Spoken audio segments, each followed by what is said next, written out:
Buenos días, Rafael. Bueno, nos Ve- acompaña hoy Rafael Olivares, quien es nuestro ahí tutor experto en la webinar que vamos a tener hoy, que es cierto de atmósferas explosivas. Y bueno, en pantalla está mi nombre, es Carolina Borges, trabajo ahí para Tube Island Academy, así que les damos ahí junto con Rafael y también el equipo de marketing una cordial bienvenida a esta webinar. Vamos ahí a comenzar, así que bueno, comentarles que vamos a hacer ahí una presentación para que nos conozcan y luego también Rafael va a comenzar a exponer sobre este tema tan interesante y actual para que ustedes también tengan mucha información al respecto y posteriormente al final vamos a dar ahí un pase para preguntas que ustedes pueden escribir ahí en la parte de Zoom aparece cierto preguntas y respuestas, ahí ustedes pueden hacer sus preguntas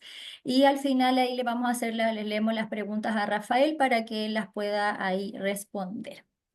Así que vamos entonces a comenzar, Rafael, vamos a dar ahí la presentación y comenzamos.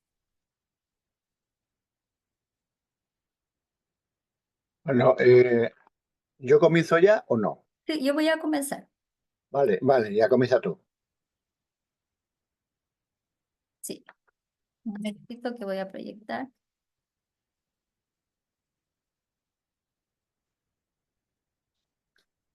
Bueno, entonces ahí buenos días, ahí estamos ahí dando ahí una presentación. Comentarles, bueno, que Tube Rheinland es una empresa de origen alemana, lleva más de 150 años de funcionamiento en distintos países del mundo, como ahí dice la presentación, en 56 países de todos los continentes, tiene ahí más de 500 oficinas. También ahí fue fundada en el año 1872 y bueno, actualmente acá en Chile la empresa lleva funcionando más de 30 años. Tenemos ahí distintas líneas de negocio que vamos a ir revisando ahí para que ustedes nos puedan conocer. Bueno, acá tenemos ahí más de 31 años de experiencia en el mercado, hay un equipo ahí calificado de personas, presencia en todo el territorio nacional. También tenemos ahí integración regional para brindar soluciones a todos nuestros clientes, proyectos desarrollados ahí en distintas áreas, oil y gas, infraestructura, telecom, energía también, y también procesos y procedimientos adaptados al control del rendimiento. También nuestra experiencia nos avala en tener un enfoque proactivo, búsqueda de soluciones, política también de cero accidentes, digitalización y sostenibilidad. Bueno, ahí ya hay un mapa ahí de toda, para que nos puedan ir conociendo. También importante comentarles que, bueno, Tube está ahí bajo un estatus platino en la calificación de EcoVadis. Ya todo también nuestra línea ahí de la empresa relacionado con el desempeño en la materia de sostenibilidad. Ya esto ahí respecto a estándares internacionales, Tube Rheinland ha sido calificado desde 2019, alcanzando el estatus de plata en 2020, ya el estatus de oro en los 2 años siguientes y ahora también el de platino. Este premio ya de platino confirma que como empresa estamos en el camino correcto con nuestra estrategia de sostenibilidad. Así que también ahí para que tengan ese antecedente.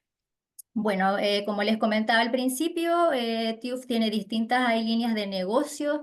Ahí comentarle un poco de nuestra ventaja competitiva.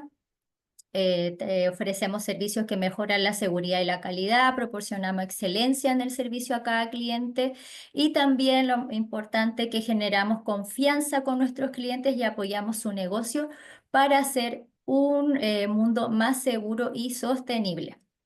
Las industrias que atendemos en Tube Rheinland es automotriz, bienes de consumo y retail, construcción, energía, también oil y gas, agroalimentos y químicos, telecomunicaciones e infraestructura.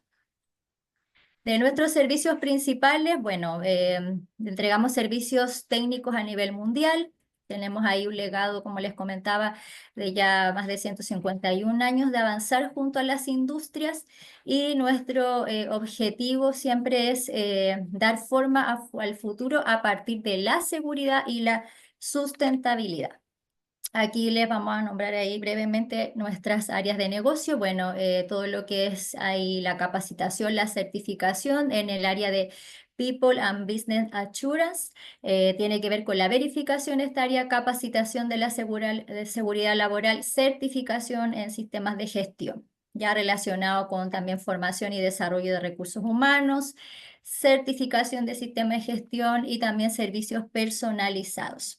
Ahí tener en cuenta que TÜV Rheinland Academy es todo relacionado con todas las capacitaciones que entregamos, las distintas normas, distintas áreas, y también en esta área está la certificación, ¿cierto?, de sistemas, todo lo que es sistema de gestión de calidad, ambiental, seguridad, salud en el trabajo, energía, todo lo que tiene que ver con la continuidad del negocio, inocuidad alimentaria, también algunas normas del rubro de alimentos.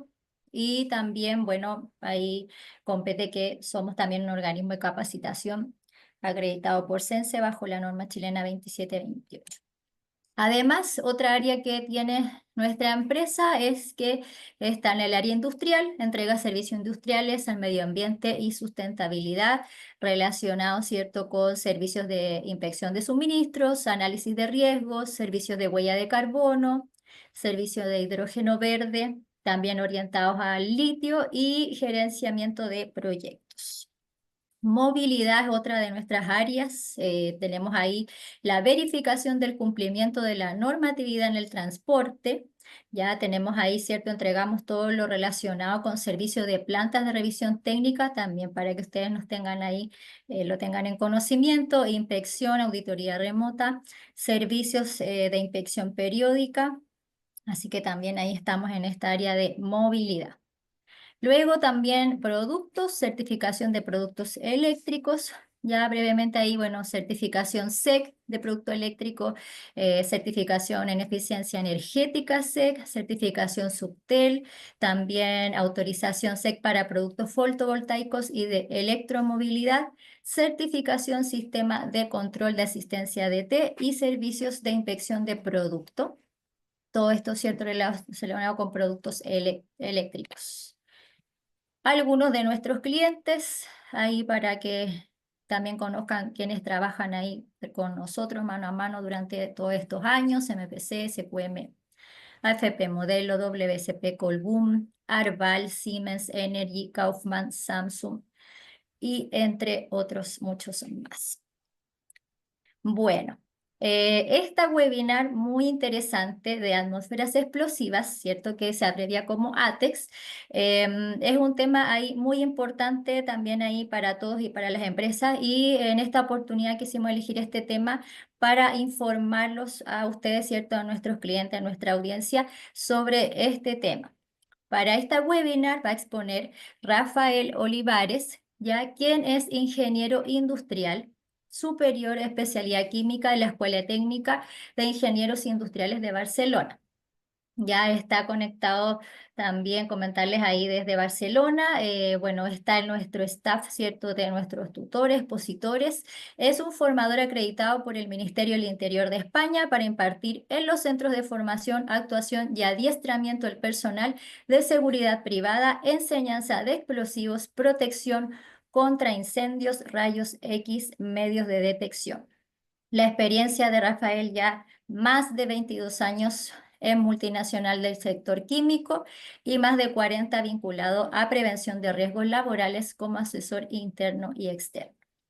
Como ven, tiene una amplia experiencia, también hay más de 25 años en el desarrollo y formación de sesiones teórico-prácticas, realizando capacitaciones y a empresas, ¿cierto?, que manipulan productos que podrían crear este tipo de atmósferas explosivas para trabajadores como para mandos intermedios, mantenimiento y directivos.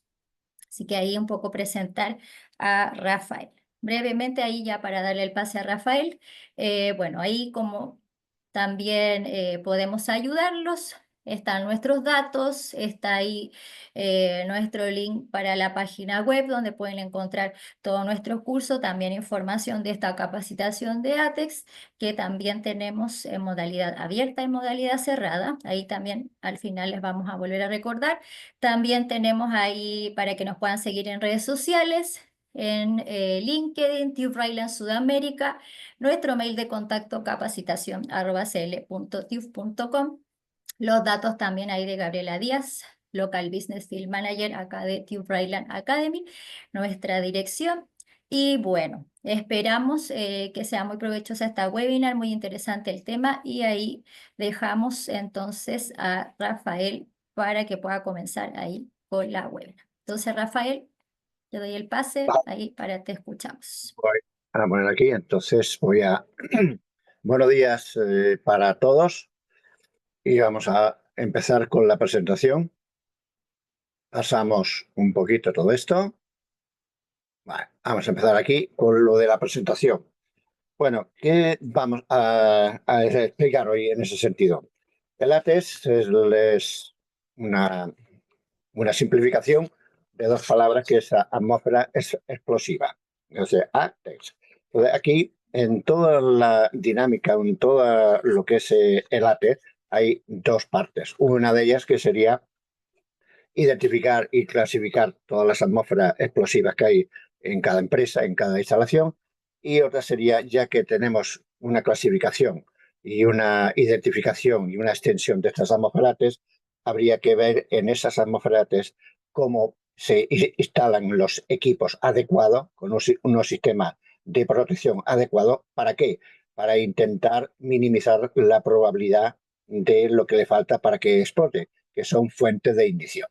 Y entonces iremos por una parte lo que sería identificar todas las áreas ATES y por otra parte sería, una vez identificadas, poner o diseñar adecuadamente cuáles son los equipos que pueden ser instalados, tanto eléctricos como no eléctricos, en estas atmósferas ATES.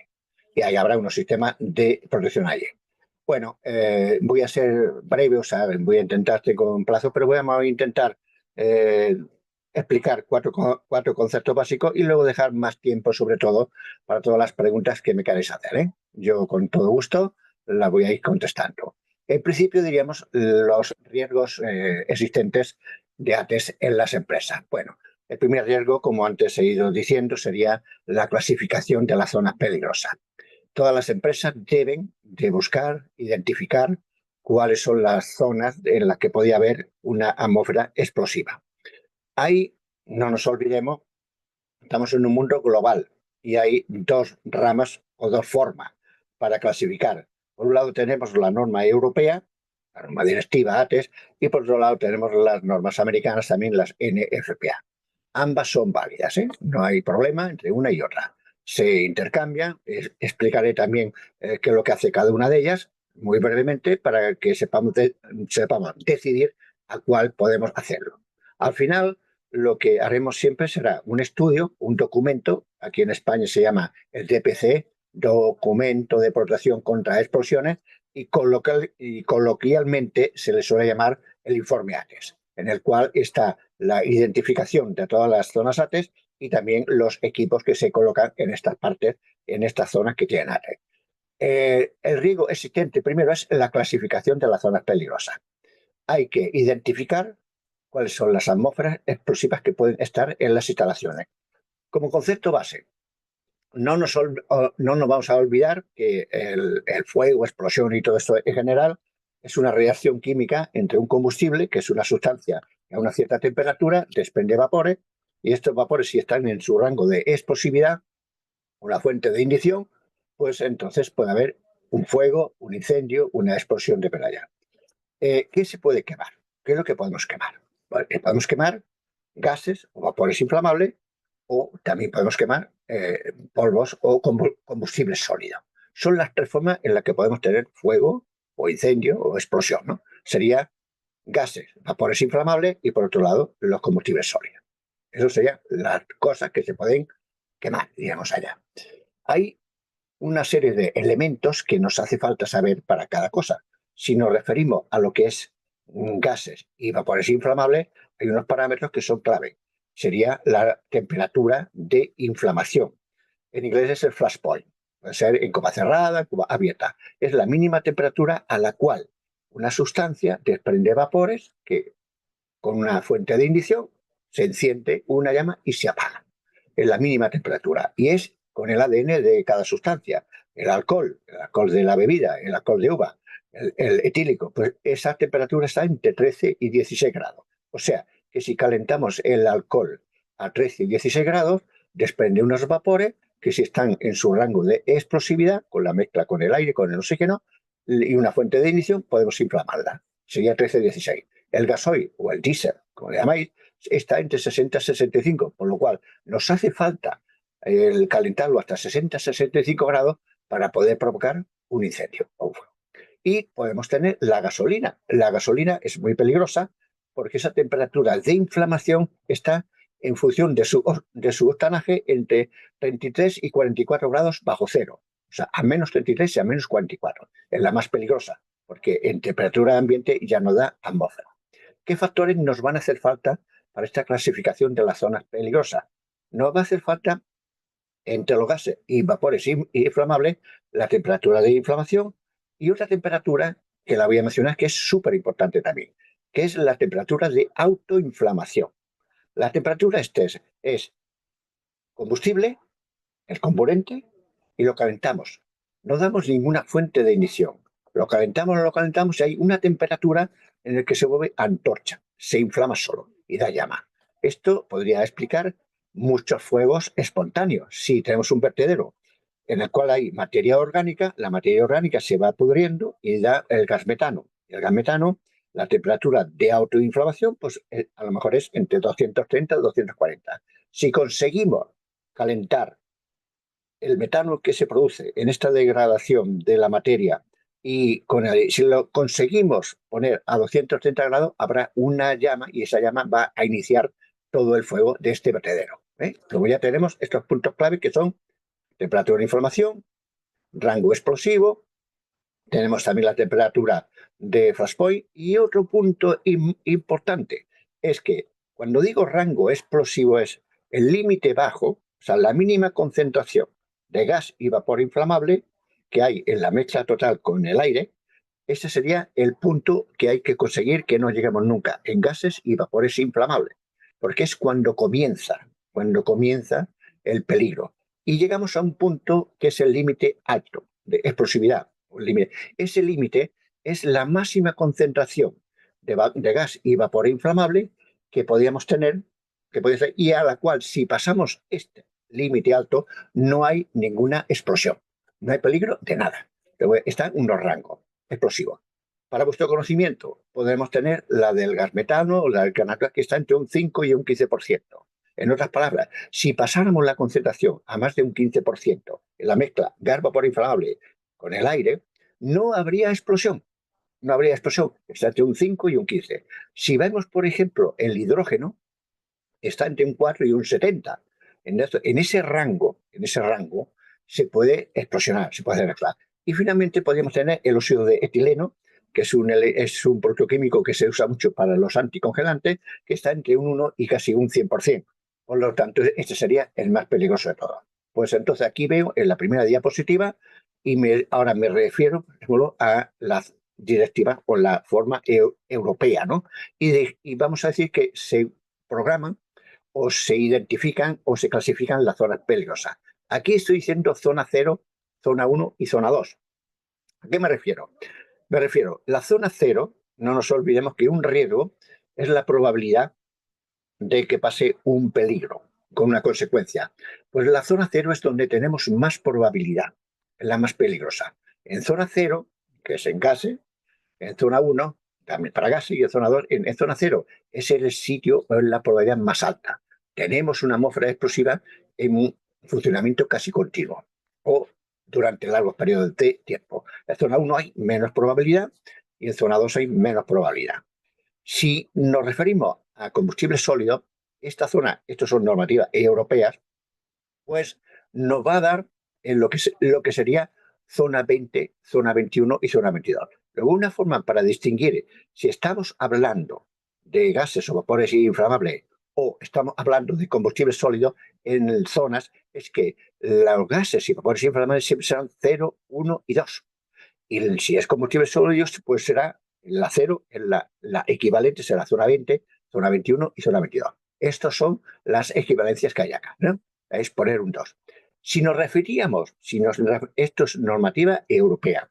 Si hacemos esta misma clasificación en normativa americana, la NFPA, podemos decir que la zona 0 y la zona 1, podemos decir que la zona 0, perdón, la zona 0 y la zona 1 se correspondería con la clase 1 y división 1. ¿De acuerdo? Y si dijimos la zona 2, pues se correspondería con la clase 1 y la división 2. Es normativa americana, ¿eh? Para que veas un poco ahí. Vamos un poco más allá. Si vamos a los combustibles sólidos, en los combustibles sólidos pues tenemos la zona 20 y la zona 22, la zona 21 y la zona 22. Pues la zona 20 y la zona 21 en normativa europea correspondería en los Estados Unidos, en la NFPA, en la normativa americana, a la clase 2, la división 1.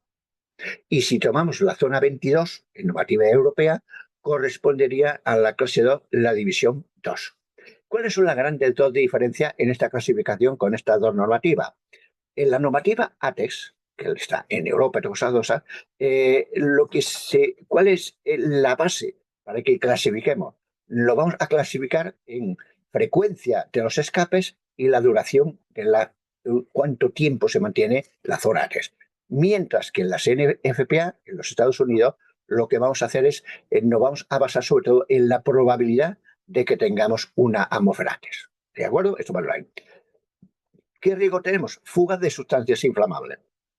Son los escapes. En ATES hay que tener en mente una idea muy clásica, y es que se refiere siempre a escapes de una forma natural. ATES no es si alguien rompe una tubería, no, en una forma natural. Entonces, en la normativa europea hay una serie de normas UNE en las cuales te dan una serie de tablas, bancos de datos ingenieriles muy fiables, en las que te explica cuáles son los escapes que podíamos tener en las instalaciones, en equipos como válvulas, en juntas, en bridas, en bombas, etcétera. Te dan unos abacos que los puedes usar para definir luego cuál es la zona T y cómo es de extendida, ¿no? Polvos combustibles existentes. Los polvos combustibles, como antes he ido mencionando, en los polvos combustibles tenemos, también es un riesgo muy grande en las industrias, y hay dos formas que son clave. Primero, para que en una atmósfera de polvo combustible, lo que nos tenemos que evitar es la turbulencia.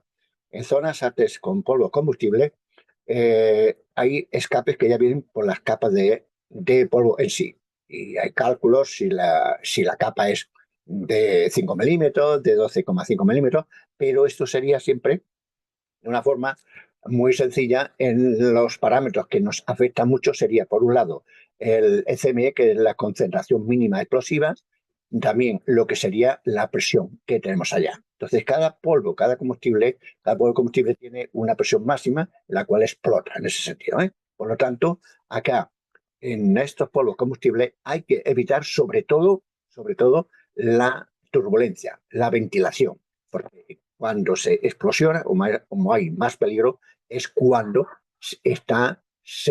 hay una turbulencia. Mientras que en las explosiones de gases y vapores inflamables, lo que tenemos que hacer es ventilación. ¿Para qué? Para diluir al máximo y no lleguemos al límite bajo. Tenemos los cuatro como sistema de seguridad inadecuado. Si ponemos algunos equipos en que no ventilan, la ventilación no es buena, la falta de ventilación adecuada, lo que estamos promoviendo es que la concentración o el escape que tengamos de la atmósfera llegue al límite bajo, al cual tenemos que huir siempre. El límite bajo sería para gases y vapores inflamables, y la otra es la concentración mínima explosiva para sólidos. Sistemas de ventilación para los gases y vapores inflamables, y en los otros tenemos que hacer el que no haya ventilación. Mantenimiento del equipo, mal mantenimiento. Eso es un riesgo muy grande también. Si no hacemos un mantenimiento correspondiente, un mantenimiento preventivo, podemos llegar a crear la fuente de ignición. En equipos que no son eléctricos, hay tres fuentes claras en las cuales tenemos que evitar mucho. Y sería, digo, equipos no eléctricos. ¿Cuál sería? Pues si hay estática, si tenemos posibilidad de chispas mecánicas y posibilidad de superficies calientes. Esos serían los tres grandes problemas que hay en lo que son equipos no eléctricos en zonas explosivas. Luego, el objetivo final siempre será identificarla y dentro de esta área, ahí los equipos eléctricos y no eléctricos deben tener un sistema de protección para minimizar la probabilidad de que tengamos una fuente de ignición o algo que nos ignite aquello, ¿no? Vale. Uso de equipos no certificados. ¿Esto qué significa? Significa que si ponemos equipos que no están certificados adecuados, que no sean con unas normas de adecuación, pues incrementamos la posibilidad de que estos equipos puedan generar fuentes de ignición, como arcos eléctricos, como chispas que pueden generar esto. Por lo tanto, el uso de equipos que no están certificados aumenta la probabilidad de que tengamos una explosión. Por equipos no certificados indica que no ha sido estudiado y ha sido evaluado todo su riesgo para que pudiera evitar esta ignición. Falta de capacitación del personal. Este es otro riesgo. No podemos estar en las instalaciones, no podemos tener personal que no conozca lo que son los riesgos en una Moferate y también que no tenga conciencia de lo que es el riesgo que podemos conllevar a esto. Porque una explosión puede dar daños materiales y también puede dar daños que son los más importantes a los daños personales. ¿Un material se puede reponer? ¿Una persona? No. Por tanto, lo primero es ejemplo, los trabajadores, tanto los que están dentro de la empresa como los que no están dentro de la empresa, son contratados, deben ser formados en los riesgos que puede prevenir o llegar de las zonas de ATE. Entonces, ¿qué se hace como medidas preventivas? Entonces, para tener un poco un resumen o una base o un conocimiento, lo que hay que hacer es identificar las zonas ATE, tanto en posibilidades de gases o vapores inflamables o combustible sólido. Una vez esto, se tienen que evaluar. ¿Cómo se evalúa? Yo identifico y evalúo cuáles son los riesgos que hay. Una evaluación y tengo que esta zona clasificarla en su correspondiente. Si usamos las normativas europeas, si son atmósfera y vapores inflamables, serán zona 0, zona 1 y zona 2. Si es de polvo, zona 20, 21 y 22. Y si usamos la normativa americana, pues serán clase 1 división 1, clase 1 división 2, o clase 2 división 1, o clase 2 división 2. Entonces, en las normativas americanas tenemos esta clase, esta división. Y hay también una clase 3 que sería para fibras. Entonces, dentro de lo que tenemos lo que tenemos allá en cada normativa, en las americanas, sería esto. Clase 1, división 1, división 2, clase 2, división 1, división 2 y clase 3, la división 1 y división 2. La clase 1 sería pues para gases, para nieblas, para líquidos, en la normativa americana me refiero. La clase 2 pues va a ser para polvo. Los polvos serán la clase 1 y se corresponderían con las que hay allí. Y luego teníamos la clase 3 en la normativa americana, que se correspondería con las fibras en ese sentido. En las normativas americanas también teníamos en esta evaluación de los riesgos, pues teníamos una comisión que ya diríamos, si es de clase 1 en la división 1, pues serán los grupos. Se van a dividir en grupos que llamaremos A, B, C, D. Y eso sería que corresponderían a las zonas 0 o 1 que tenemos acá. Bueno, si es la clase 1 división 2, pues eso se correspondería a los grupos A, B, C, D. A, B, C, D, y eso correspondería a lo que se llamaría a la zona 2, en lo que es Europa. En clase 2, que son polvos, tenemos la clase 2, la división 1, que correspondería a los productos, a los grupos EFG, y tenía 20 o 21, o la clase 2, la división 2, que correspondería a los grupos, digamos, FG, que sería la 22. Y la clase 3, pues tenemos la 1, la división 1, que correspondería a 20-21, y la clase 3, la división 2, que correspondería a la zona 22. Esas letras que yo he mencionado, A, son las iniciales, el A sería acetileno, el B sería hidrógeno, el C sería etileno, el D sería propano, el EFG Eso serían para polvo y sería, el E sería el polvo metálico, el F sería el polvo de carbón y el G sería el polvo de grano, de cereales. La clasificación de las zonas de test hay que hacerlo muy bien, y hay que poner cada zona con sea y identificar cada zona, sea normativa europea, 012, 2021, 22 o la clase y división correspondiente en la normativa americana. Hay que identificarlas muy bien. Entonces, una vez tengamos identificado y su extensión en zonas de gases y vapores, es huir con ventilaciones de que lleguemos al límite bajo, que es cuando tenemos peligro. Por lo tanto, con su ventilación, si tenemos definido bien cuál es la ventilación que hay, qué grado hay, si es buena, si es mala, si es continua, etcétera, podemos definir muy bien cuáles son las zonas que hay y la extensión, que es muy importante, porque en la extensión es en el área donde tenemos que poner los equipos para quitar la ignición. Utilización de medidas preventivas, equipos certificados. No usemos chapuzas. Aquí en España se dice chapuza cuando haces algo, no sé si consigue por Sudamérica, algo que no es correcto. No sé, usemos equipos certificados, basados en normativas en las cuales nos dicen cómo tienen que ser. La normativa de adecuación de los equipos certificados lo que nos dicen es que estos equipos están diseñados intrínsecamente seguros. Instalaciones y diseño de plantas. Y ahora, en su medida preventiva, hay que minimizar las condiciones de riesgo, tanto haciendo un estudio exacto y preciso de las áreas ATES para saber que ocupen el espacio menos posible, porque una cosa, un área, una diferencia grande que hay con las normativas, entre normativas europeas y las normativas americanas, es que las normativas europeas se fija mucho en los cálculos para intentar poner el área lo menos posible y poder para salvar al máximo de equipos que tengamos que poner en las zonas esta, ¿no? En las zonas que son AT. Mientras que las normativas americanas son más amplias. No se preocupan mucho. ¿Y qué hacen? Pues hacen que pongas un área grande. Y se ponen, y ante la duda, pues bueno, pues ponemos alrededor de este equipo, ponemos un 1,5 metros en las tres dimensiones. Con lo cual, el área es mucho más grande, pero va a incluir a muchos más equipos. Y si te hace en las instalaciones, tendrás que ponerlos con sus sistemas de protección adecuados. Esto es más inversión y en realidad el riesgo que estás tú eliminando, pues hay que cuestionar mucho la inversión con el riesgo. El sistema de la prevención con las explosiones.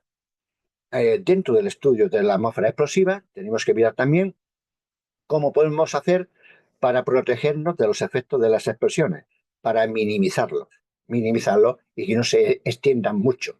Y bueno, aquí tenemos una serie de elementos para protegernos. Uno sería el protegernos en las explosiones de polvos, pues tenemos una presión máxima. Esa presión máxima, que es la original, diríamos que está entre 7 y 8 bares. 7 y 8 bares. Por lo tanto, hay que minimizar. Bueno, esta presión lo que debemos hacer en medio de protección, diseñar el equipo que está en la zona clasificada que pueda resistir una explosión interna. Entonces, estos equipos son gruesos, espesores muy grandes y es un sistema.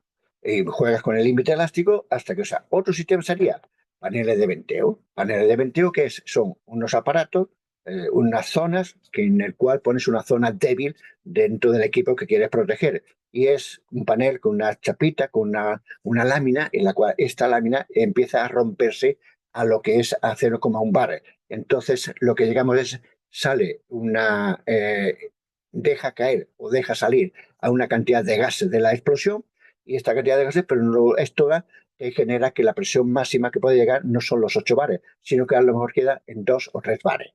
Bueno, si quedamos esto, es lo que se llama la presión reducida. Eso sirve es como un disco de rotura, eliminas gases, eliminas sobrepresiones, estas sobrepresiones que tienes allá, lo haces reforzando más el producto o el equipo que tienes protegido con estos paneles. Los paneles de venteo expulsan sustancia y expulsan sobrepresión. También podría ser lo que se llama la supresión.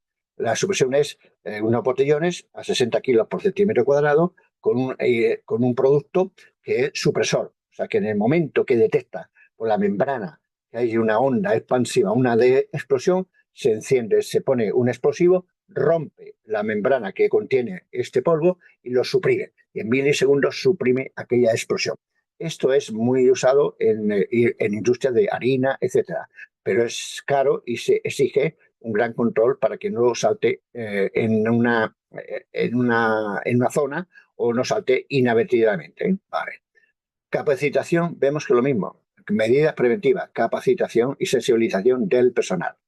Hay que organizar talleres, hay que organizar charlas, hay que organizar dispositivos, o sea, pones todo esto y también diseñar y decir cuáles son los equipos de protección personal, lo que se deben de poner en sustancias inflamables. Mantenimiento regular. Nosotros, al final, ¿qué hemos hecho? Hemos diseñado, hemos identificado una zona SATES y en esta zona SATES hay equipos eléctricos y equipos no eléctricos. Bueno, en esos equipos eléctricos y no eléctricos, en función de las zonas que hemos indicado, la 0 cuando hay menos número, la 1 y la 2 cuando hay más estas zonas habrá que poner unos sistemas de protección. Los sistemas de protección, que vienen por otras directivas, ¿qué te van a decir? Si es en el AT, el sistema de protección te va a venir pues diciendo si es antidefragante, si es seguridad intrínseca, es minimizar la otra pata que le hace falta para que explote esa atmósfera, que son las fuentes de ignición. Lo vamos a hacer de esa forma, para minimizar esto. La más cara, la más buena, pues sería lo que se llama la intrínseca. Entonces, esta seguridad, este modo de protección está hecho con diodo CN, de tal manera, si conocéis el diodo CN, es una instalación en la cual limitas al máximo la posibilidad de que generes chispa. El riesgo siempre va a existir, pero con el sistema de la intrínseca lo vas a minimizar muchísimo. Lo vas a minimizar mucho. Entonces, en función de lo que tiene, vas a poner una u otra. Y hay sistemas como el antidefragante que usa el principio de contener la explosión, no es estanco, la seguridad aumentada, claro, tenemos la presurizada para grandes equipos, la de el encapsulado, etc. Hay modos de protección que en función de la zona lo vas a poner. En los sistemas de protección sería para minimizar el riesgo de una ignición, en ese sentido ya. Hay que hacer muchos estándares, SOP, los procedimientos de trabajo seguros, porque tienes que explicar de una forma muy clara cómo actuar y cómo minimizar o cómo tratar las operaciones si estás trabajando en alguna zona donde hay alguna zona T. Monitoreo. El monitoreo es, tenemos que mirar cómo lo hacemos. A lo mejor hace falta, y es lógicamente, el sistema es el objetivo final. Si tratamos con una atmósfera explosiva, que son gases y vapores inflamables, hay que detectar como sea, y minimizar como sea, para hacer que la zona no crezca, con ventilación. Tenemos que luchar contra el límite bajo, que es la mínima concentración en la cual hay peligro de que tengamos una ignición. Entonces, si la zona es el 4 o el 5% del límite bajo, pues hay que luchar para que no lleguemos nunca a ese 4%. Habrá que, si hace falta, habrá que buscar el sistema para detectores de gas o cualquier otra área para que nos avisen que no lleguemos nunca en gases y vapores inflamables a lo que se llamaría el límite bajo. Lo he dicho antes al inicio, el límite alto no hay peligro. Si pasamos del límite alto, no hay explosión, no hay peligro de nada. ¿Por qué? Porque no tiene suficiente oxígeno para reaccionar. Por lo tanto, podemos decir que podíamos extinguir un incendio o algo haciendo que la mezcla sea muy rica y que pase el límite alto. Señalización y lo que es el etiquetado. Dentro de la prevención, la señalización es lo último, pero se tiene que poner. Y hay que señalizarla ¿cómo? Hay que señalizarla, como es un peligro, en forma triangular, con fondo amarillo y con letra negra. Se vea mucho. Y se tiene que decir en la señalización donde están las zonas ATES y también en el etiquetado debe haber también equipos eléctricos que están certificados, debe estar también puesta este equipo que sistema de protección es, si es intrínseco, si es lo que sea. ¿Vale? Vamos a las necesidades de inspección.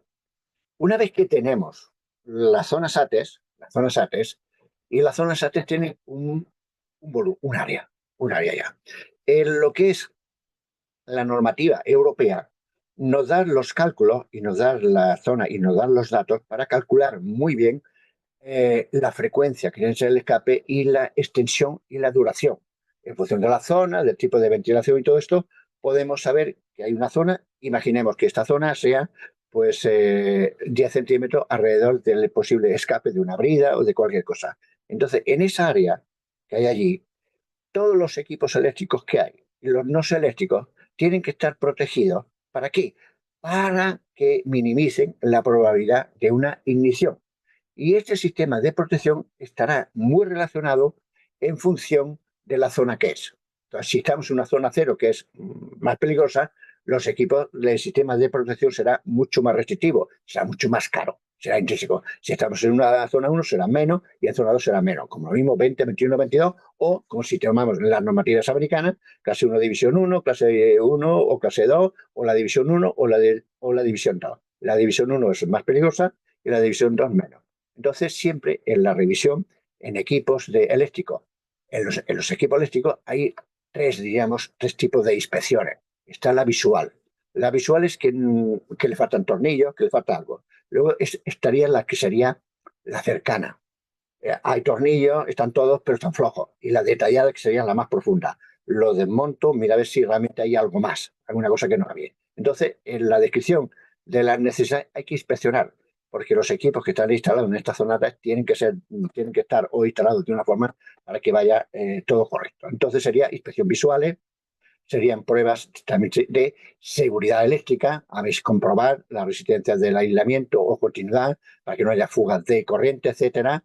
Verificación de las etiquetas y los certificados. Tendríamos también, y esos son los equipos eléctricos. Luego, en los equipos eléctricos hay una normativa en Europa que te va a decir, y también en América, en igual. Entonces, en América, en lo que es marcaje, en el marcaje que aquí tenemos, pues bueno, en lo que sea en las normativas europeas siempre van a ver la normativa de la directiva T serían los equipos deben llevar un marcado C. Este marcado C te va a dar una clasificación ATES con zonas tal y cual y te va a decir también el grupo y la categoría que tiene. Cuando la categoría tiene un número más bajo, quiere decir que tiene un nivel de protección muy alto. La categoría 1, categoría 2 y categoría 3 en las normas europeas. Entonces, un equipo de categoría 1 es el mejor de todos, ese que te minimiza al máximo la probabilidad de que tengas una fuente de ignición, mientras que el categoría 2 es el más malito, es de presión normal. Y luego en la normativa europea, si son gases y vapores, vas a tener grupos o subgrupos en el cual te van a decir si son el entorno que tienes al lado de las fuentes del escape son gases muy peligrosos o son menos peligrosos. Y están los 2A, los 2B, los 2C. No hay que tener eso. Entonces, la inspección de los sistemas no eléctricos, ya he repetido antes, lo que importa es el que no se generen tres cosas. Una de ellas serían chispas, chispa mecánica, pues es chispa mecánica o chispas también que vienen por electricidad. La estática, hay que minimizarla al máximo. Y otra serían las superficies calientes. A ver, ¿esto qué significa? Os he dicho antes, o lo he mencionado antes, por lo que habéis asistido, que dentro de su ADN, de la sustancia, hay una temperatura muy importante, que es la temperatura de autoinflamación. La temperatura a la cual solamente tienes los gases y vapores inflamables o los combustibles, y esa temperatura, si logras ponerla sin fuente de ignición, a esa temperatura el combustible se va a autoincendiar. Y esas temperaturas suelen estar entre 200 y pico hasta 500 grados, ¿no?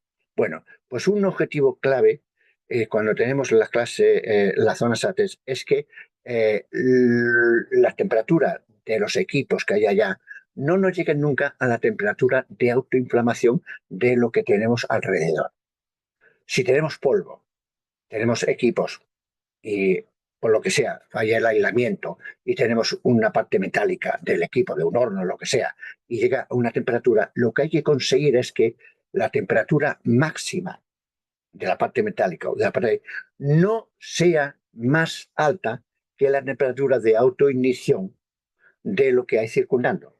Un ejemplo, si yo tengo una temperatura, un horno y hay un fallo de aislamiento y resulta que yo tengo la superficie metálica del horno, se me pone a 300 grados. Pues si yo tengo alrededor o polvo o lo que sea y se deposita sobre esto y ese polvo tiene una temperatura de autoinflamación más baja, lo que voy a conseguir es una ignición. Y esta ignición va a hacer que todo se incendie. Por lo tanto, es importantísimo la temperatura de autoinicio. Chequeo en las inspecciones de los no eléctricos. Hay que checar los sistemas de ventilación.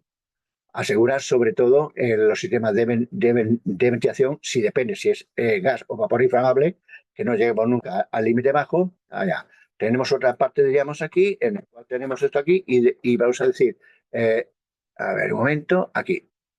Que debemos hacer inspección de los equipos no eléctricos, revisión de los contenedores de los silos, cuidadito, no vaciemos un silo y lo vaciamos de una forma incorrecta, porque como generemos la chispa que le hace falta para iniciarse, se va a incendiar todo. El silo, si una vez el silo está medio roto, lo que sea, no lo rompáis más, o sea, hay que vaciar lentamente todo lo que es el silo para intentar evitar que haya alguna turbulencia. Y si no, si lo hacemos mal, va a haber una caída brusca de ese material y esta brusca va a hacer que se genere la estática que no nos hace falta y nos va a iniciar la ignición de esta forma.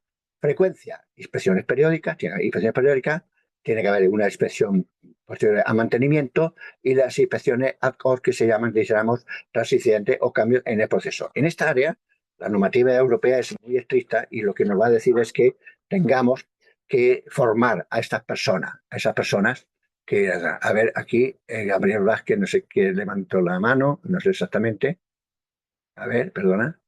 No sé qué. Bueno, vamos a seguir a ver. Ya miramos luego. Y estas frecuencias de las inspecciones, al final de cuentas, lo que nos van a pedir es que la pongamos en lo que es la parte en el mantenimiento preventivo. Repito, esta persona que inspecciona los equipos eléctricos en las zonas ATE, los equipos eléctricos que hay instalados con su sistema de protección ATO, que están allí, tienen que ser formados y tienen que tener conocimiento básico en ese sentido. Bueno, finalmente en la documentación hay que tener la básica. Allá. Beneficio, y con eso termino todo pues estas charlas y ya preparatoria, ¿qué beneficios tiene el que yo tenga todo, el que yo haga todo eso, el ATE? Pues voy a primero una empresa que hace esto, pues voy a tener beneficios por el conocimiento y la comprensión de la normativa. Voy a saber exactamente qué normativa tengo que cumplir. El objetivo prioritario es evitar que haya atmósferas ATE, pero si no hay posibilidad es identificarlas claramente y luego adecuarlas para que ahí lo que se instale minimice la probabilidad de ignición. Vamos, entre otros beneficios, la mejora de la seguridad laboral, totalmente.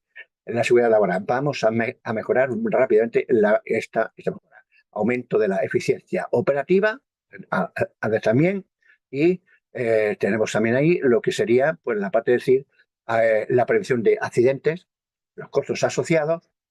Vamos a fomentar también una cultura de seguridad, nuestra gente allí, un desarrollo profesional y carrera sostenible en todas las personas que están involucradas en esta área. Vamos a conocer también, incrementaremos el conocimiento de tecnologías y equipos que están adecuados con esto. Nos prepararemos para las emergencias. Haremos también la conformidad y las auditorías. En la conformación vamos a tener nuestras instalaciones conforme, adecuadas con una normativa en la que nos diga que son intrínsecamente seguras. Y finalmente también diremos que es una inversión a largo plazo. La inversión en seguridad es una inversión con una tasa de retorno muy alta. Luego, para hacerlo sencillamente, ahora ya termino, para que tengamos tiempo para todas las preguntas que queréis hacerme, sería el ATES, el objetivo final es que, primero, identifiquemos en nuestras instalaciones cuáles son las sustancias o procesos que nos pueden originar una atmósfera explosiva, que puede ser gases o vapores inflamables o combustibles sólidos. Una vez que tengamos esta probabilidad, hay que evaluarlas y ver con qué frecuencia se hace y con qué mantenimiento y qué amplitud tiene. Y una vez que tengamos esto ya muy definido, hay que dividirlo en zonas de probabilidades. ¿Qué probabilidad tengo de que exista mucho, que esté mucho tiempo, o menos o menos? Entonces, siempre será en gases y vapores inflamables, normativa europea será zona 0, 1 y 2. Si es combustible sólido será 20, 21, 22. Si son normas americanas, será clase 1, clase 2. y tendrán dividida entre división 1 o división 2. La clase 1, división 1 y esta división 2 sería a lo que tenemos la zona 0, 1 y 2. La clase 2, la división 1 y la división 2 correspondería a lo que es Europa, el polo, digamos, ¿no? Y la clase 3 en América correspondería a lo que son fibra, y con su división 1 o con su división 2. Y esto correspondería siempre a zona 20, 21 o 22. En las normas americanas nos vamos a encontrar que son grupos. Y los grupos van a decirle que son A, B, C, D, tal y cual. Es en función de lo que no. La A, B, C y D se corresponderán esos grupos a sustancias de gases y vapores inflamables. La E es el acetileno, B hidrógeno, C etileno y D sería propano. Y la E, F, G se van a corresponder a lo que sería en las normas que son americanas, normas europeas, a los polvos, y diríamos la E sería un polvo metálico, la F sería un polvo de carbón y el otro sería un polvo de grano. Y al final, una vez determinado todo esto, vamos a ver en esta parte en los equipos eléctricos qué sistemas de protección, y serán mucho más caros los que disminuyen esta probabilidad de la ignición, y el otro es ahí. Entonces miraremos qué se llama. En la normativa americana no te va a decir que por grupos ni nada de esto. Lo que te va a decir es que la NFPA, lo que te va a decir es lo que tengas, los equipos que tú hayas hecho en clase 1, división 2, tienen tienen que cumplir una serie de listados en una zona que se llama los UL y los Factory Muta, FM. Y en cada parte y en cada sistema de protección, lo que te dirá es, no hay un marcado C, lógicamente, pero lo que te va a decir es que deben cumplir con todas las especificaciones que están en el listado FL 3600, lo que sea, y por tanto para clase como para división y para grupo. O sea, la diferencia clave es que, por un lado, en la normativa europea van a decirte una forma, clase 0, y tendrás que cumplir una serie de normas, unas inspecciones eléctricos, y la norma americana lo que te va a decir es esto, en función de la zona que sea, de la clase y de la división, pues va a ser, entonces así tendrás que cumplir los listados, todos unos listados que te van a dar en cada sistema de producción, y esto los tendrás que cumplir todo lo que esté puesto en las especificaciones para clase y divisiones. Será listado de UL, Underwriters Laboratory, o será FM, será Factory Mutual. Y con esto ya termino. Ahora podéis hacerme todas las preguntas que queráis.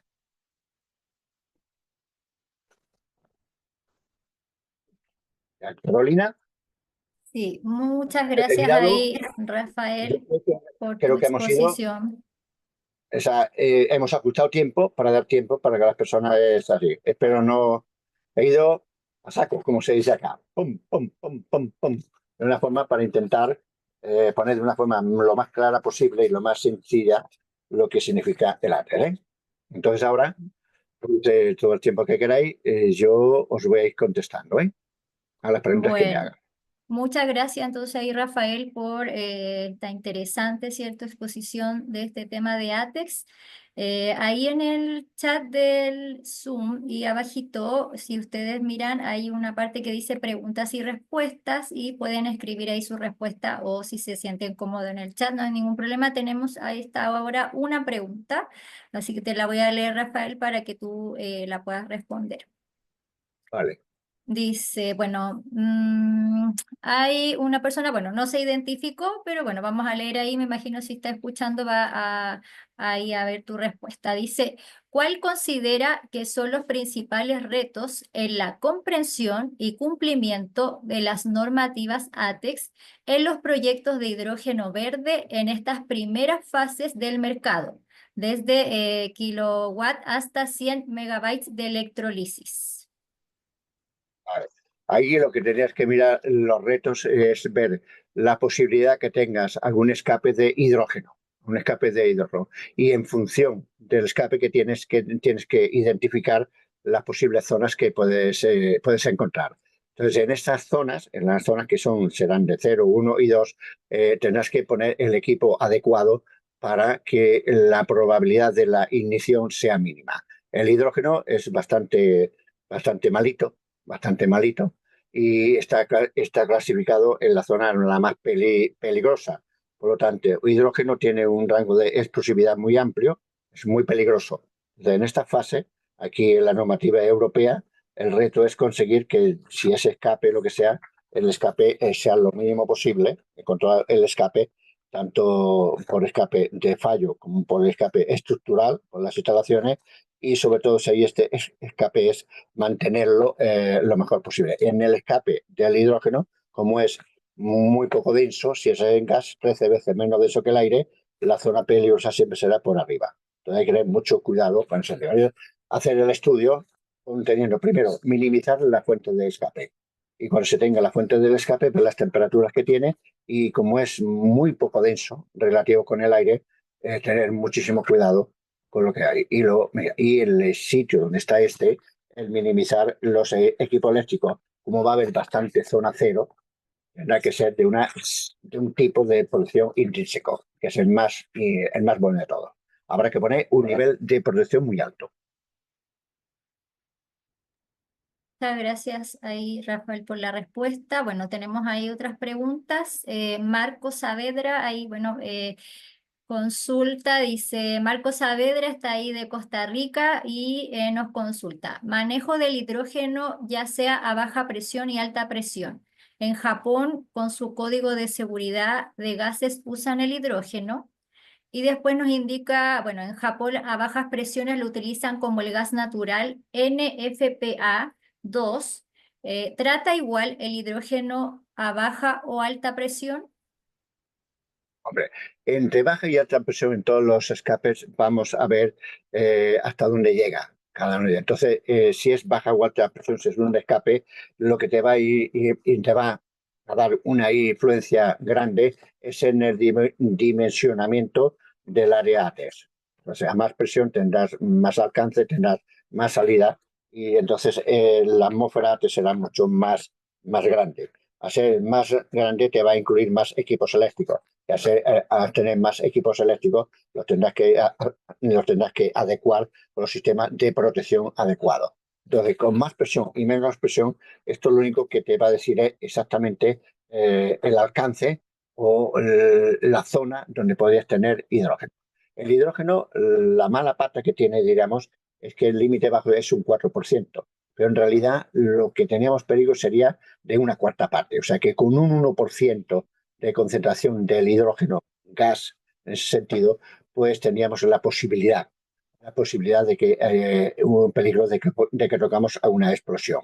Entonces, la suerte que tenemos es que el hidrógeno es muy poco denso, 13 veces menos denso que el aire, con lo cual subiría siempre para arriba. Entonces, en posibilidad más alta o menos presión, la presión lo único que va a hacer es que el alcance o la dimensión del área T será más o menos grande. Cuanto más presión, etcétera. Esto es lo que nada. Entonces, si incrementas lo que es el tamaño, vas a incrementar el número de equipos eléctricos y no eléctricos que estarán incluidos en esta zona T. Y eso te va a repercutir mucho en la inversión que tienes que hacer y obviamente en los gastos de mantenimiento y de las inspecciones que tendrás que hacer para mantenerlo siempre en un estado óptimo.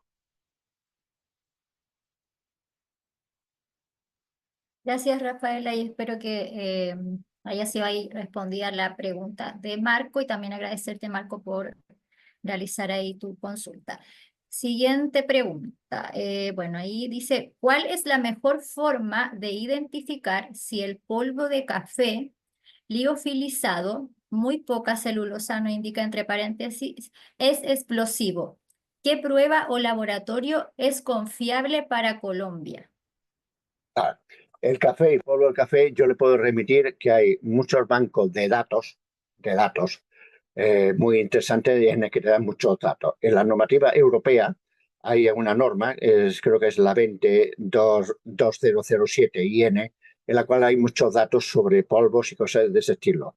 De todas formas, si queremos que es un estilo de café muy determinado, pues hay ensayos. Entonces, se tiene que ir a un laboratorio que te haga el ensayo y te lo va a hacer con una esfera. Una esfera donde volará, digamos, este café, ese polvo, y te va a decir cuál es la presión máxima que tiene. Te lo va a identificar. Esto sí es un caso particular. Entonces tienes que ir a algún sitio, a un órgano o a un lab, ya un laboratorio acreditado para que te haga esa prueba, si la quieres hacer, si es un café especial. En serio, ahora, si es un café de tipo general, para hacer cálculo y todo esto, lo que tendrías que hacer sería, por un lado, consultar tablas, que hay muchas tablas, y en esas tablas, obviamente, también está incluido el café. Entonces sería consultar las tablas, el banco de datos. Si alguna tiene problemas, yo tengo acceso a muchas tablas, pero hay muchas tablas por ahí que son totalmente fiables y cogería cuáles son los datos que me hacen falta. Entonces, en el café puede ser vía uno. Si es un café de tipo normal, como si éramos, que no hay ninguna cosa especial, podrías consultar las tablas, que hay muchas, y banco de datos muy bueno, ¿no? Y en eso te va a decir los datos que te hacen falta, cuál es la concentración mínima, que puedas saber cuál es el grado, digamos, el límite bajo, que no es límite bajo, es la CME, te va a decir también la presión máxima y te va a decir algo súper interesante. Te va a dar dos temperaturas que son clave. Una, la temperatura que tiene de la superficie caliente, la TMI en capa, y te va a dar también la temperatura de autoignición, que es en nube. Esas dos temperaturas son claves. Entonces hay que buscar lo que es la presión máxima que tienes ahí, que lo puedes buscar por banco de datos, lo puedes buscar esto, y si no, haces un ensayo en un lab que esté acreditado. En España tenemos alguno, y yo supongo que también Sudamérica también tendrá, si no encontráramos esto. Es un café muy especial, y tenías que buscar que te hagan eso, la explosividad, y también habría que determinar cuál es la temperatura de autoignición, cuál es la temperatura que tienes en máxima de superficie, tanto en capa como en nube. La de capa suele ser más baja que la de la nube. Esos datos van a ser muy clave, porque si tienes una instalación donde hay café, donde hay polvillo de café por allá, pues tendrás que saber los cuáles son, porque entonces con esa temperatura sabrás si los equipos que tienes que te manejan este café no llegarán nunca a la temperatura más alta de su autoignición. Pero repito, los datos se pueden buscar, hay mucho banco de datos, y en el caso de que Colombia no encontrara, o si hay un tipo de café muy especial, lo que puede hacer es una muestra de café para que le hagan lo que es la presión máxima, le digan la CME, la concentración mínima explosiva. Eso suele estar siempre entre 150 gramos por metro cúbico, más o menos andan por ahí. Y luego las temperaturas mínimas, de hecho, la de ignición, que sería en capa, y la de nube. Con esos datos lo tiene todo. Y con esos datos y la curva que te dan, vas a poder calcular de qué grado es. Si es una explosividad baja, o es una explosividad media, o es una explosión muy alta. Esto, si hubiéramos entrado en más detalle, lo que se consigue es con la curva de la explosión. La curva de la explosión sube y luego baja, ¿no? Aquí, Carolina. Entonces, la pendiente, o sea, la tangente que tiene, es lo que se llama el KST. Y en función de este valor que tiene, se clasifica para los sistemas de protección en ST1, ST2, ST3. Y en función de esto, te va a decir si es una explosión débil, o es moderada, o es grande. Si tienes duda, o si no encuentras ningún dato, yo te enviaría en banco de datos cuáles son los cafés. Aprovechando también, se lo dices también, que son muy buenos, ¿eh? Gracias, Rafael. Bueno, siguiente pregunta. ¿Cuál considera que son las normativas técnicas más importantes a nivel internacional para que un país tenga los mejores estándares en materia de hidrógeno? Yo diría que la normativa europea, no porque esté por España, es una normativa que me da algo que me interesa muchísimo.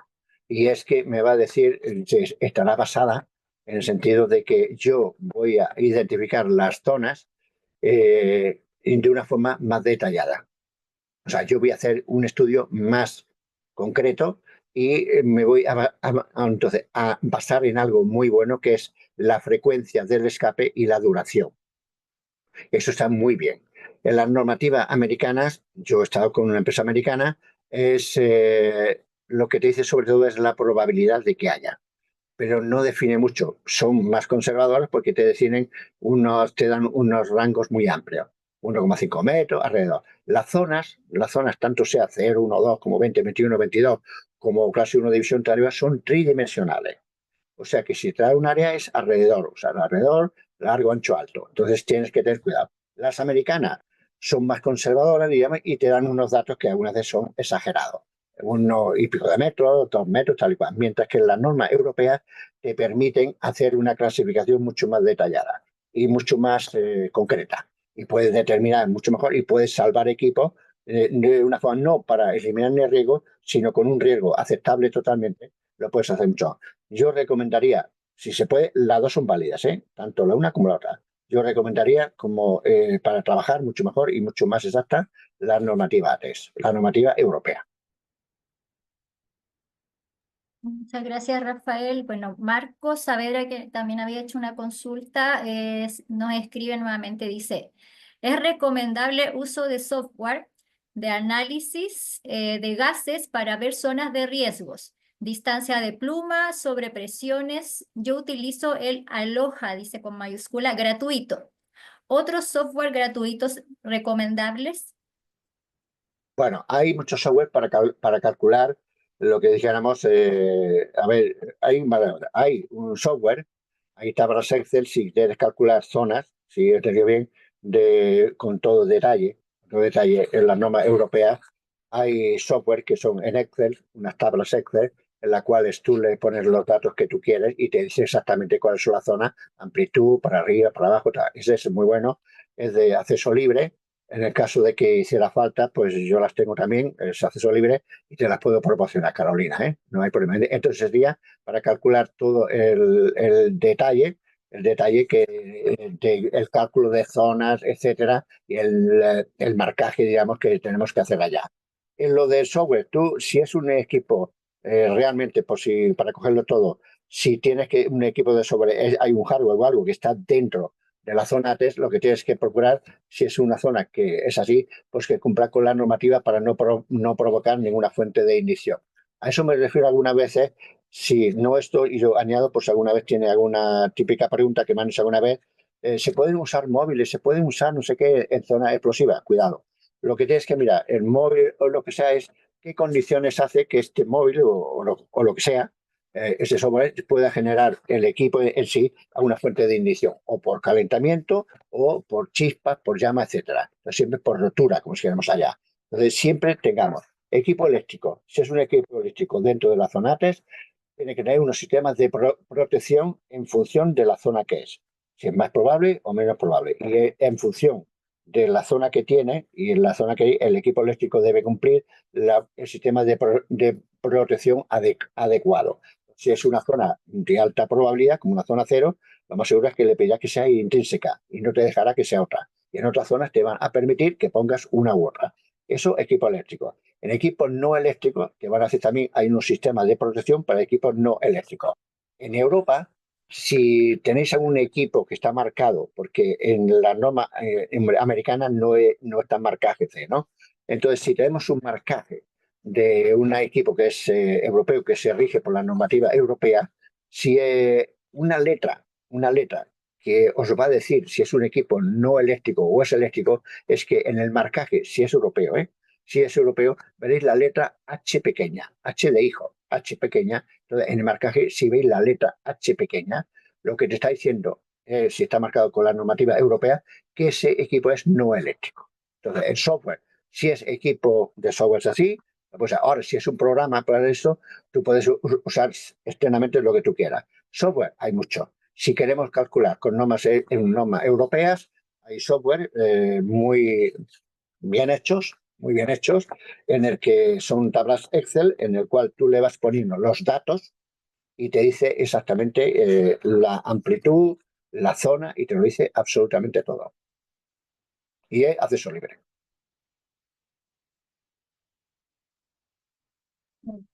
Muchas gracias ahí, Rafael, entonces por la respuesta. Bueno, tenemos abierto ahí las preguntas, no nos llegó ninguna otra consulta. Vamos a dar un minutito por si alguien quiere hacer una última pregunta, pero también tenemos una encuesta que se va a activar ahora ahí, que es básicamente también para consultarles si ustedes requieren información de nuestras capacitaciones, si les gustaría, ahí está en pantalla, si les gustaría que lo contacte un asesor comercial para más información de nuestros cursos que tenemos en modalidad abierta y cerrado, y ahí sí, quien indique si le haremos llegar ahí la información o los van a contactar.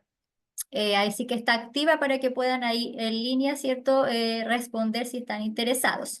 Mientras les comento que nosotros tenemos agendado algunos cursos en modalidad abierta ya de ATEX. Uno, bueno, ya pronto, ya la próxima semana para el 24 de abril.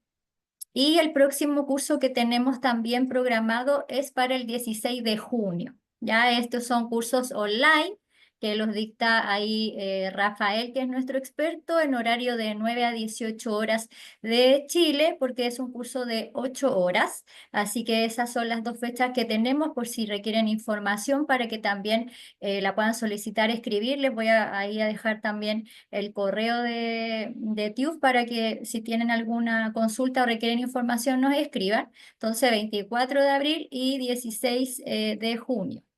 Voy a proyectar brevemente ahí la presentación. No sé ahí, Alonso, si estamos listos ahí con la encuesta o que todavía pueden responder. Así que le agradecemos ahí a los que han respondido para información ahí de contacto comercial. Voy Yo solamente entonces. quiero, a ver, bueno, yo solo quiero añadir también que si necesitáis por cualquier razón, cualquier documentación técnica o alguna tabla o alguna cosa de estas, pues la pedís a tu regla y yo os la voy a proporcionar de una forma lo más rápidamente posible.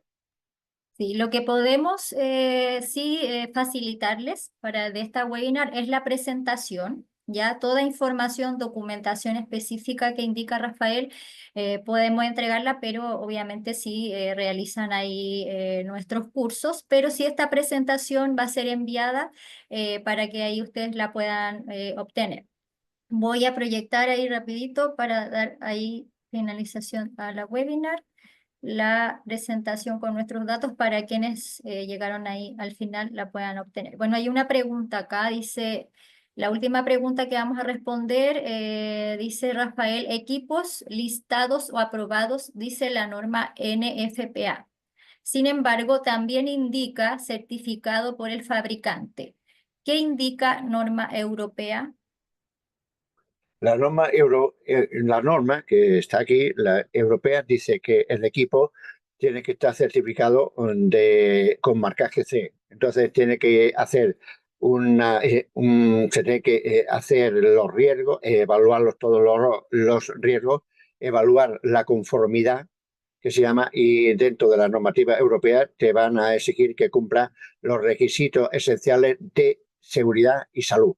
Entonces, es una lista tremenda de los requisitos. Entonces, evalúas esta conformidad, ves los riesgos que hay y tienes que proponer medidas. El que lo hace, el que evalúa esto, tiene que hacer las medidas, tiene que proponer medidas, tanto en el uso previsible, que lo vas a hacer, como en el uso no previsible. Aquí, Carolina, lo que exige lo que es directiva europea, que ahora se ha ido cambiando, es que tiene el que lo hace esta declaración de conformidad, el que la evalúa, un técnico competente, tiene que evaluar en uso previsible todos los riesgos que pueda haber y también tiene que evaluar en uso no previsible, o sea, fallos o tonterías que hacen o lo que sea, ¿no? Entonces esto tiene que, por ejemplo, evaluarlo y también decir qué es lo que hace falta. En función de lo que tengas allí, se evalúa esta conformidad y esta conformidad se puede hacer con normas armonizadas que se suelen llamar normas, o sea, que siguen, que son normas que están validadas por organismos como puede ser el CNLE, o sea, una serie de organismos europeos que tienen la facultad de que son los que te validan estos estudios, o normas no armonizadas. Entonces, si son normas no armonizadas, entonces tendrá que hacer un expediente técnico, etcétera, etcétera. Al final de todo, lo que se consigue es que el equipo sea intrínsecamente seguro y haya una evaluación de conformidad, y tras esta evaluación de conformidad o normas armonizadas o no, hay que hacer una declaración de conformidad, que es un papel en la cual el que lo ha hecho declara que este equipo está conforme y que es tal, según la norma armonizada, para ti, para etcétera. Y lo dice todo esto.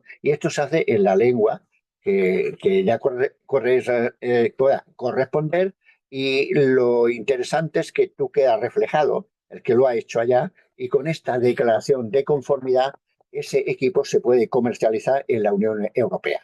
Entonces, ahí se han cambiado reglamentos, pero bueno, es lo que hay allá. Yo he hecho algunas cuantas, ¿no?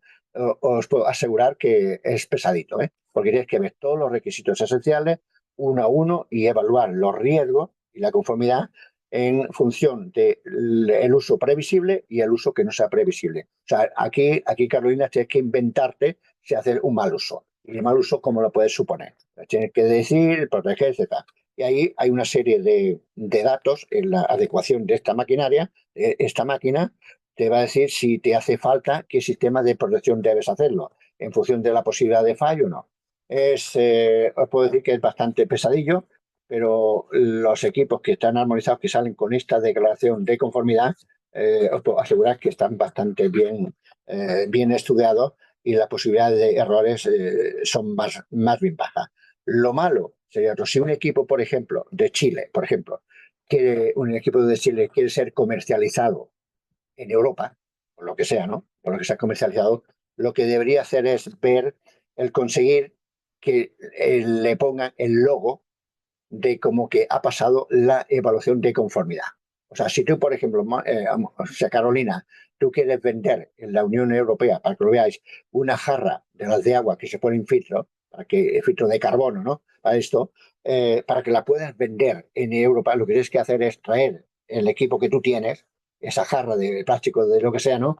Y esta jarra debe pasar unos ensayos de permeabilidad en unos ciertos laboratorios europeos.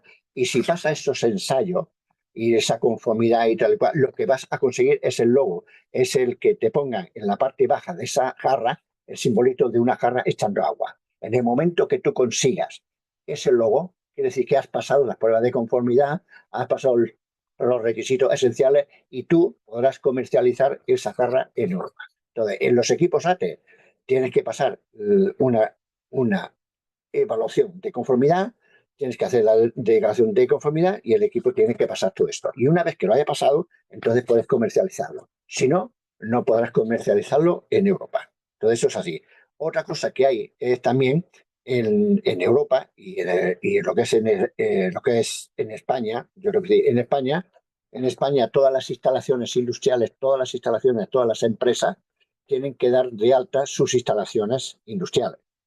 Entonces, en otras palabras, si tienes una empresa en España, tendrás que legalizar tus instalaciones eléctricas. Decir que tienes tanto, tanto, tanto. Y si tienes atmósferas ATES, tendrás que decir que los equipos eléctricos, solo eléctrico, los equipos eléctricos que tengas en esa atmósfera ATES deben de pasar la MIBT, la 029 del Reglamento Electrotécnico de Baja Tensión.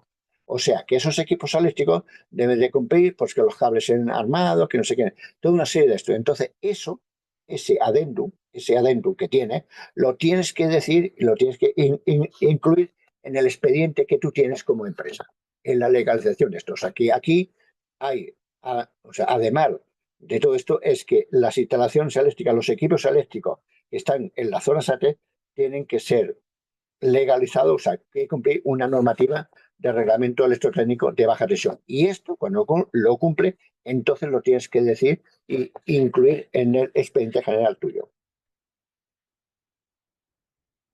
Muchas gracias entonces ahí, Rafael, por la respuesta. Bueno, agradecerte, Rafael, por esta exposición, de este tema ahí tan interesante. Agradecerles a todos también por su asistencia, ahí por su participación con las preguntas. Espero que ahí les sirva de mucho esta webinar, ¿cierto? Con este tema. Ahí están nuestros canales para si requieren información, y también les dejé ahí en el chat también el mail de capacitación@cl.tif.com si requieren ahí contactarnos. También ahí reitero, les invitamos a seguirnos en LinkedIn, ya estamos como TÜV Rheinland Sudamérica, y además también está nuestro link de la página web que los redirecciona ahí a todos nuestros cursos, información, así que ahí los dejamos invitados también y esperamos que se puedan sumar ahí a nuestros próximos cursos de esta temática y también de otras capacitaciones. Así que bueno, les damos ahí muchas gracias, espero que ahí tengan muy buena tarde y muchas gracias, Rafael. Nos vemos ahí en una Y a vosotros, próxima a vosotros. webinar. Muchas Espero que gracias. haya sido lo más práctico y lo más sencillo ya sintetizado, ¿eh? Cualquier cosa, estoy a vuestra disposición. Muchas gracias. Que estén bien. Hasta luego.